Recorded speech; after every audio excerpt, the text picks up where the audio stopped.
Time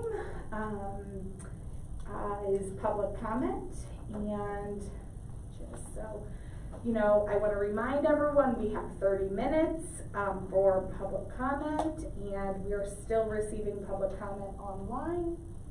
And so at this time, I will call our first person up. I'd like to remind you, please refrain from using names of students or staff. And there we go. So Ms. Heidenreich, you'll set the time. Mm-hmm. So at this time, Miss Mary Fitzgerald.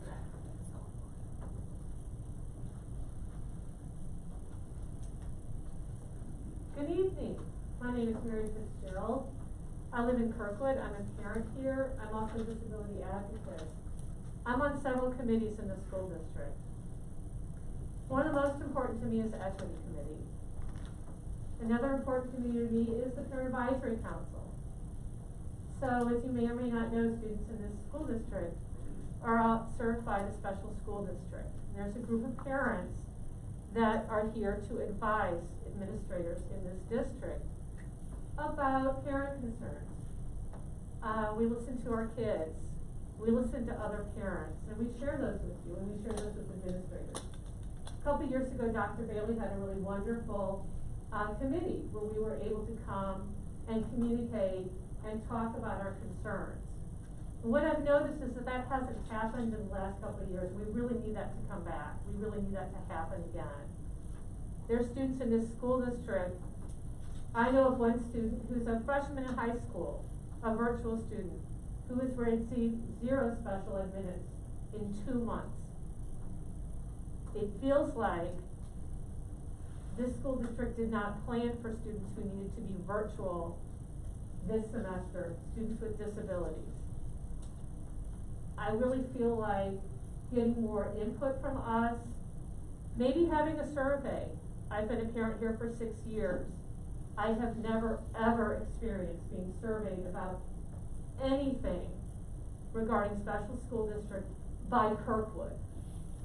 You see, Kirkwood teachers are just as responsible for following the IEP and making sure our students' specific, unique needs are met as SSD teachers are. And I'm asking you to do more to make sure that those teachers are trained and those teachers understand our students' needs.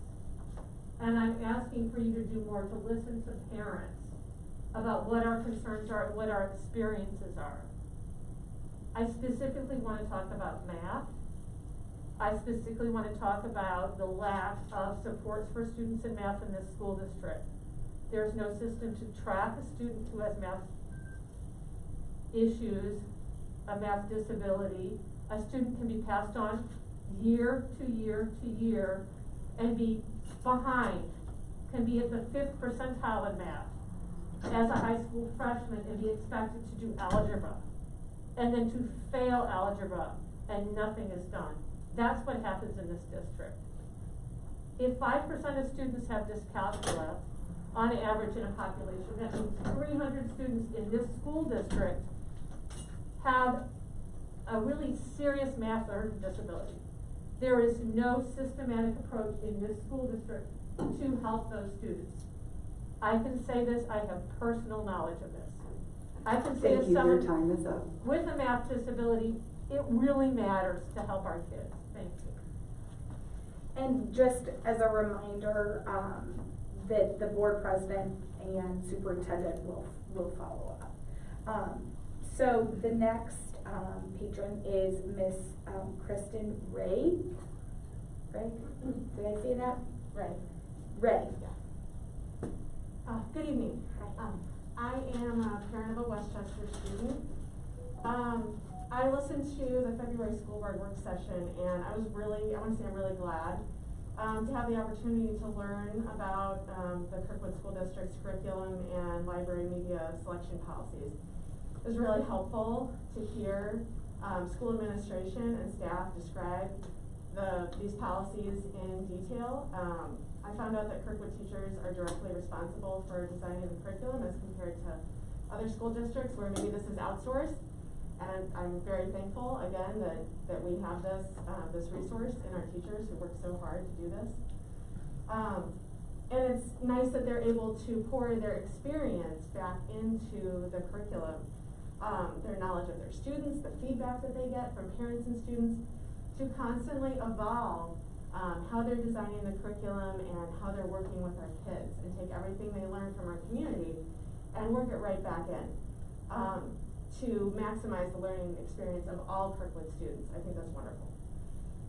It's also nice to know that the district has software that can allow parents to look up their kids' library checkout history and materials that their kids are reading in class.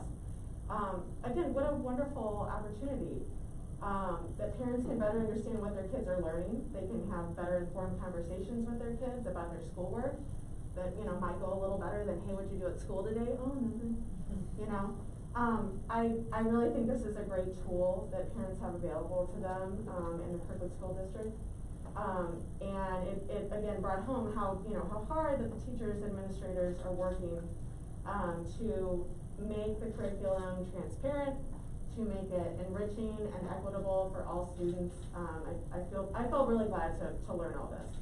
And I hope that all parents and board members and administrators appreciate also how diligent the librarians, not just the teachers, but the school librarians are in their work to select books and other media that enrich the education and the lives of all the students who pass through these schools. It really came to light how hard they're working and you know, what a great job they're doing to try to fill the shelves with engaging and enriching media. I'd also like to recognize, this is a different subject, but I really want to thank Dr. Shonda Ambers-Phillips for all the work that she's done with the Educational Equity Task Force so far this year.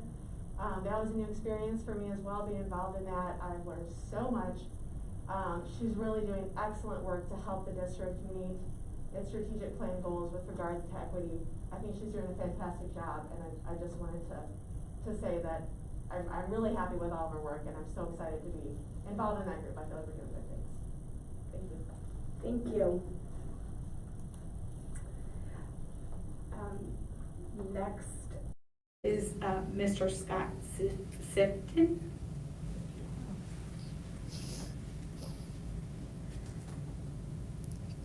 Tony, Push the button up. push the Oh, that. sorry. There you go. We do a lot of this in Jefferson City. My name is Scott Sifton, and for the last 8 years, I represented a very good chunk of the Kirkwood School District in the Missouri State Senate. It was my honor to do so. I was proud to have Kirkwood among the 9 school districts that I represented. Before that, for 9 years, I sat where you sit on the Board of Education in Afton, including 2 terms as board president. And from that experience, I can tell you, serving on a school board in even the best of times can be very challenging. And we certainly, in the 9 years I was on the board in Afton, never faced anything even remotely like this pandemic. You all have had to make tough calls trying to do what you think is best for kids. And you've been sued for it. And I'm here tonight to say, among other things, that I fundamentally disagree with Missouri Attorney General Eric Schmidt. I think he is wrong on the policy. I think he is wrong on the law. I believe that masking protocols should be and are a function of local control and not control from Jefferson City. I think that school districts and school boards across the state have that right and that power. But frankly, this is about more than masks. This is about the rising tide of extremism targeting our schools. The kind of extremism that results in Toni Morrison's first ever novel being pulled off of school library shelves right before the start of Black History Month in a district, I mean, within like a half-hour drive from where we're standing. That happened very close to here. It's about the kind of extremism that has been pushing for don't say gay legislation, the kind that has tried to erase important parts of our history. And I'm concerned. A year ago, on January 6th, we saw an effort to seize our national capital. Today, those same forces led by Steve Bannon are working to seize our school buildings, and they're working to do it through the elections coming up here in just a little more than a month. So if, like me, you support local control, I encourage you to study up and make sure that your voice is heard when you vote on April 5th. Thank you. Thank you. And at this time, Ms. Heidenreich, do we have any online comments? Yes, I have 2 online comments. Thanks. The first one is Misha Clincy, and her topic is, what is the amount of funds that were released from the state and how will those dollars be used? And then the other one I received is Kirsten Raber. I am writing in support of our schools and our librarians. Our librarians are highly educated with special degrees in library science and fully qualified to determine appropriate books for our libraries. I do not think a small group of parents who don't have this training should determine what my child has available to read in our library.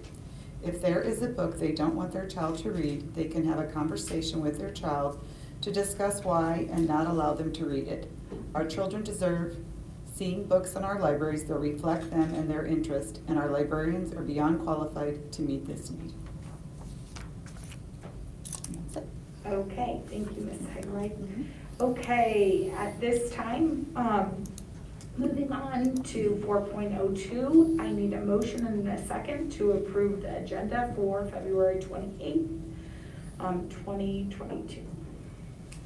So moved. Second. Okay. At this time, raise your right hand. All those in favor, please raise your right hand and say aye. Aye. All those opposed, motion passes. Okay, next up, we have awards and honors. Miss Steph Dietrich is going to borrow Dr. Field's mic. Thank you very much. So awards and honors today, I want to highlight that we had our Kirkwood High School AP Art students worked on an exhibit at the Kirkwood Performing Arts Center. AP Art and Design students had an exhibit of their artwork. Students in grades 10 through 12 that were involved were Jory Amos, Ezra Berman, Charlotte Blassingame, Ezekiel Bliss, Jessica Che, Sylvia Edwards, Emma Frizzle, Jonathan Harris, Harper Heaps, Molly Hoyer, Isabel Huber, Clayton McCune, Liv McMahon, Ronica Ming, Nolan Regalo, Lizzie Rupert, George Upmeyer, and Jane Upmeyer. We also had Kirkwood High School, which celebrated 14 student athletes during a ceremony on Thursday, February 10th. The school recognized these student athletes for having either verbally committed or signed a national letter of intent to participate in intercollegiate athletics after graduating from KHS.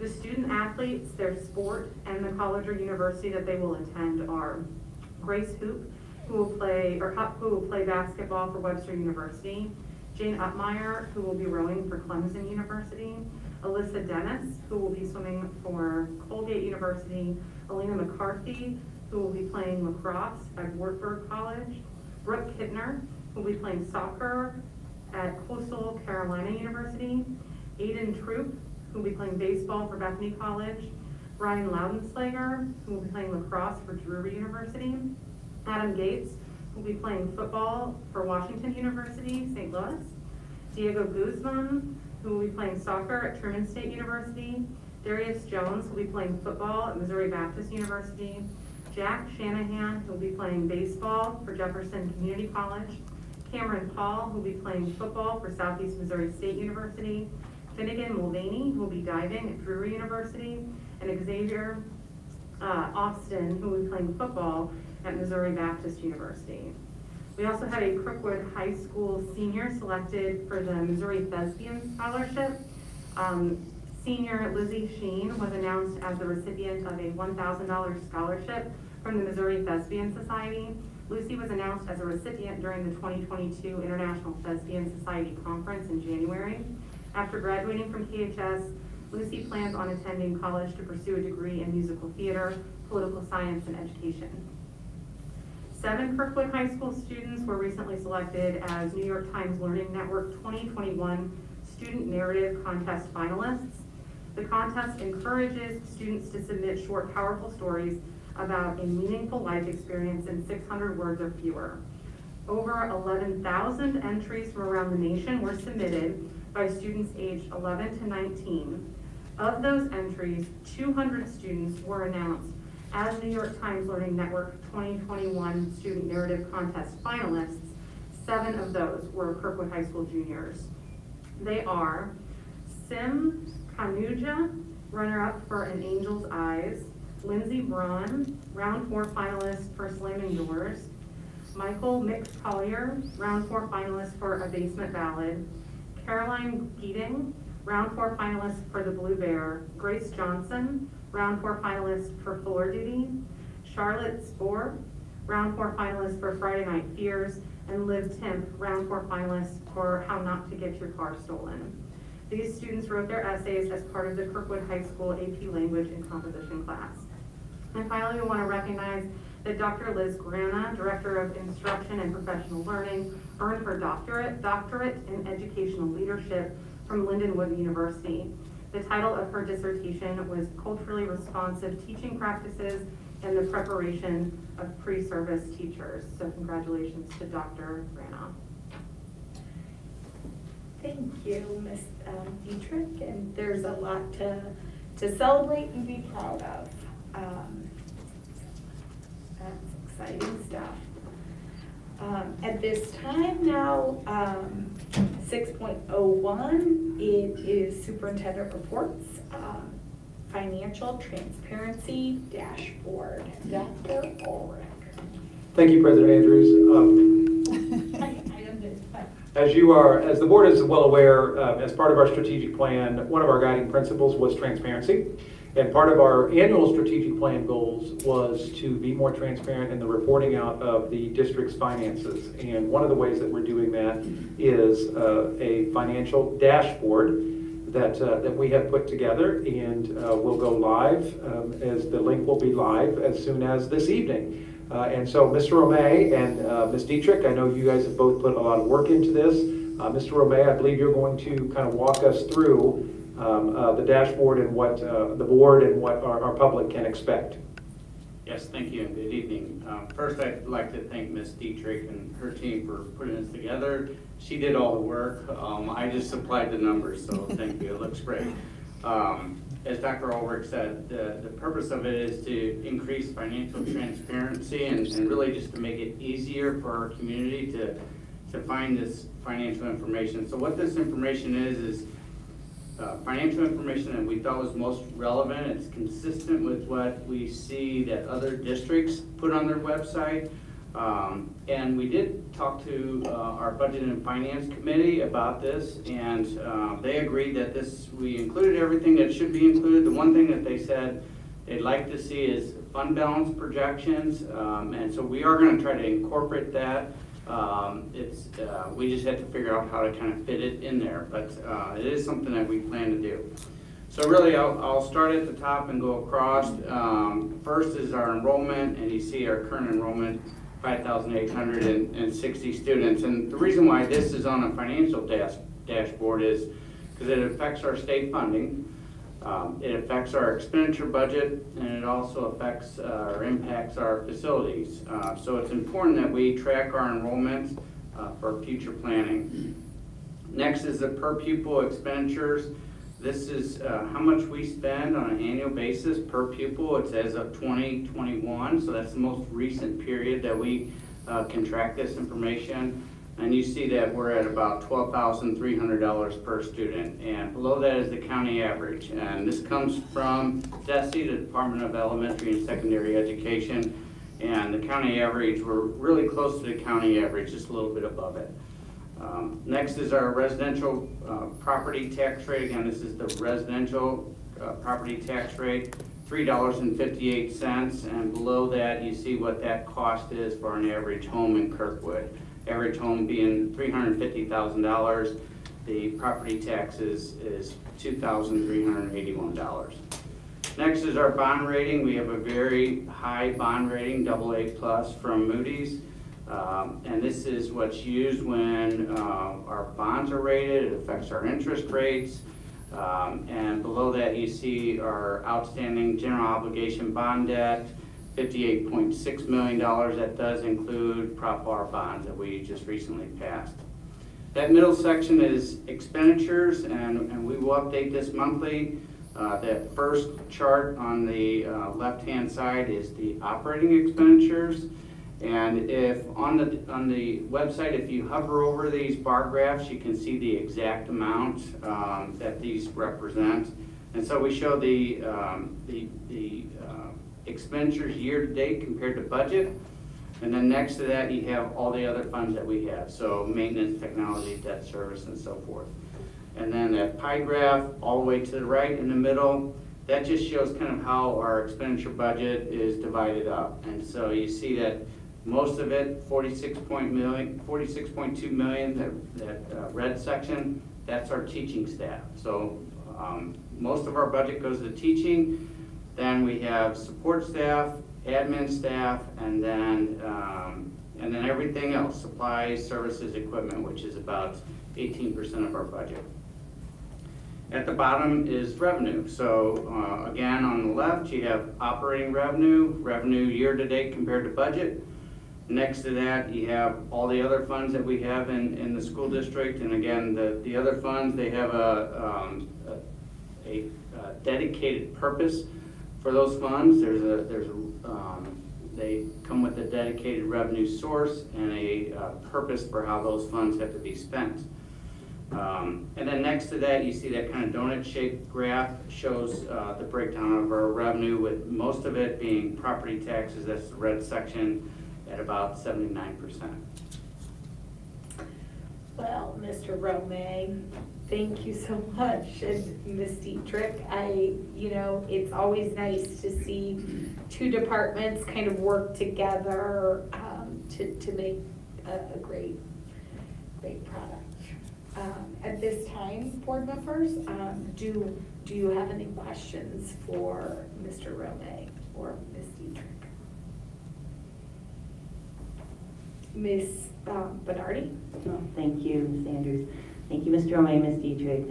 I really appreciate your interaction with the Budget and Finance Committee. I'm lucky enough to attend the meetings, and I think they offer a very good perspective. I think you did a very excellent job here as well. And I also just want to reiterate about the operating fund balance that they mentioned, maybe even just as a percentage, since we have a board policy to be at a certain percentage. So that might also be nice to look at from month to month, how the operating fund balance percentage changes from the beginning of the year to the end. So just a suggestion, but thanks again for this work. Mr. Frost? Thank you, Madam President. I just want to thank you guys.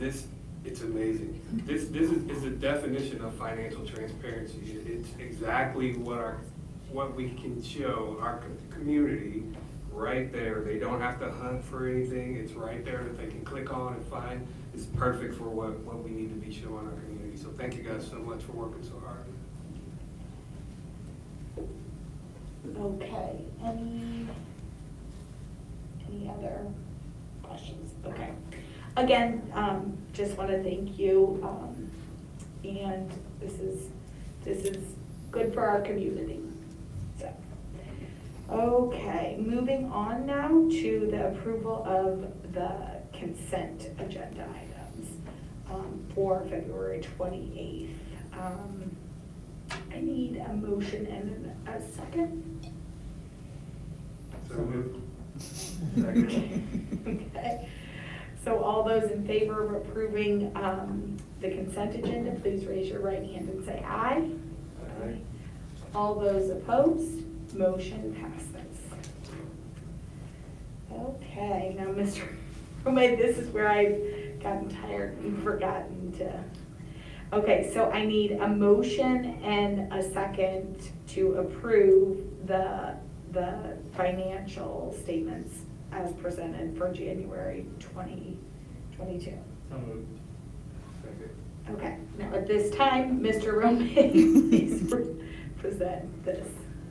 Thank you. Our revenues in January were $18.4 million, with most of it being current taxes, $15.7 million in current taxes.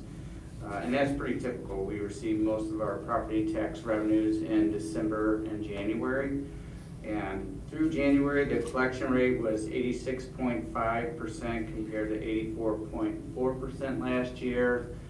That's important because even just a slight decrease in the percentage can have a significant impact on our revenues.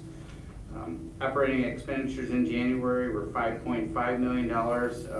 Most of it was salaries and benefits. There wasn't anything large or unusual that we spent money on during the month. In our construction fund, we paid a total of $241,000 in professional services. That includes architect, engineering, and construction management. We paid $107,000 toward the Westchester Phase 1 Classroom Addition, $122,000 toward the North Glendale ADA ramp, $17,000 toward the Robinson ADA ramp, and finally $37,800 toward the Essex Security Office. Okay, thank you, Mr. Romay. At this time, board members, are there any questions? Mr. Boyko. Would it be right for me to interpret that since we're about 2 percentage points above on the collection rate compared to January of last year, that it's more likely we'll end up with a collection rate that's above the 97%? Probably not. It's Wishful thinking. It can vary Mr. greatly. Boyko. It can vary greatly. And last year, I think it was last year. There was one year, either last year or the year before, we were well under. But generally, we come very close to 97%. The county withholds 1.5% for their assessment and collection. So kind of the best we can do is 98.5% is really the best we can do. And there's always property owners that pay, that are delinquent, and we do eventually collect that money. We just get it the year, 1 year late, 2 years late, sometimes as much as 3 or 4 years late. So we may do better than 97%, but it probably won't be any higher than 98%. Okay, any other questions? Okay, oh, Ms. Bernardi. I just have one more. Thanks, Mr. Romay. You also reported at the Budget and Finance Committee meeting, you always keep us up to date on the spending of our grant funding and different ways we spend it for the district. And I know we can't do it every month, but I just would say maybe we could share some of that information in an upcoming meeting. Okay. Yes, thank you. You've got that written down, Mr. Okay. And Ms. Bernardi, do you mind to follow up on an email just so that we? Oh, sure, yes. Mr. Romay's already done it, I'm sure. He's got it all very nice. I saw it at the Budget and Finance Committee meeting, so yeah. Thank you, but I will send you an email as well. Thank you. Okay, so seeing no further questions, we'll call to a vote. All those in favor of approving the financial statement as presented, please raise your right hand and say aye. Aye. All those opposed, motion passes. Okay, up next is policy HH for a second reading. And so I just real quick want to kind of go over going forward, the policy review and approval process will be as follows. The policy committee will review and present for our first reading. At this time, the board will have the opportunity to submit questions and comments related to the policy presented. If questions are asked, administration will provide answers to all board members, and the public will also be made aware in board docs. Sorry, I'm so distracted. I know. If changes are suggested, those changes may be made, and the policy will be brought forward again for then a first reading. Once the board has had a first reading of the policy, it will be brought under the consent agenda as a second reading and approval, unless a board member requests that the item be removed from the consent agenda for further discussion. So I would just ask board members that if you are requesting the item to be removed from the consent agenda, that you notify board president and Ms. Heidenreich no later than Friday prior to the Monday board meeting. So I just kind of wanted to put that, timeline that out for us. And at this time, Dr. Ulrich, do you have any, or Ms. Bernardi, do you have any comments on HH? I think we reviewed it last Yep. time, Yep. so in the future then, if there are no questions, it will Then- just be on the consent agenda. But I haven't received any questions at all. Thank Okay, you. perfect. Thanks, Ms. Bernardi. So at this time, we will, if board members have no further questions, we will move to a vote. So please raise your right hand if You need a first and a second. Oh, he almost made it through the whole meeting, Mike. I need a motion in a second to approve the policy. Motion to approve the policy. Thanks, Ms. Bernardi. Second. Okay, so all those in favor, I knew it sounded funny. All those in favor, please raise your right hand and say aye. Aye. All those opposed, motion passes. Okay, I think this was our fastest meeting ever. Hey.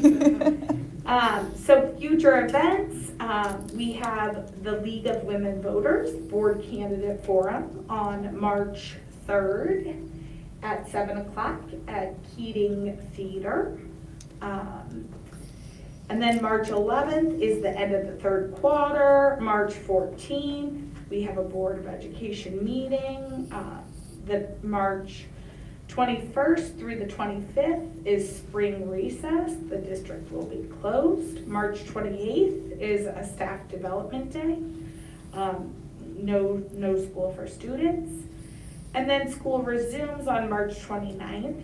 And then April 5th, we have a school board election.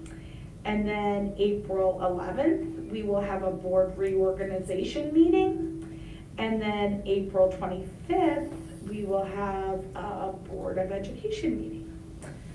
So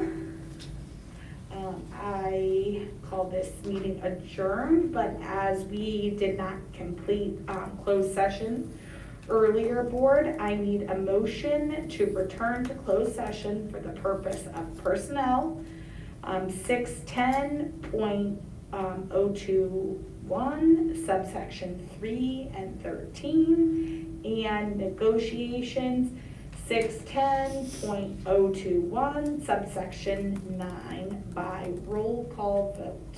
Ms. Bernardi? Yes. Mr. Boyko? Yes. Ms. Shern? Yes. Mr. Kavanaugh? Yes. Mr. Frost? Yes. And Ms. Pangborn? Yes. And myself, yes. So this meeting is adjourned. Public, thank you so much for attending. So, are you guys the call students? Wow. Welcome. Normally you have 2 more hours. Yeah, so normally it doesn't end this quick, but welcome and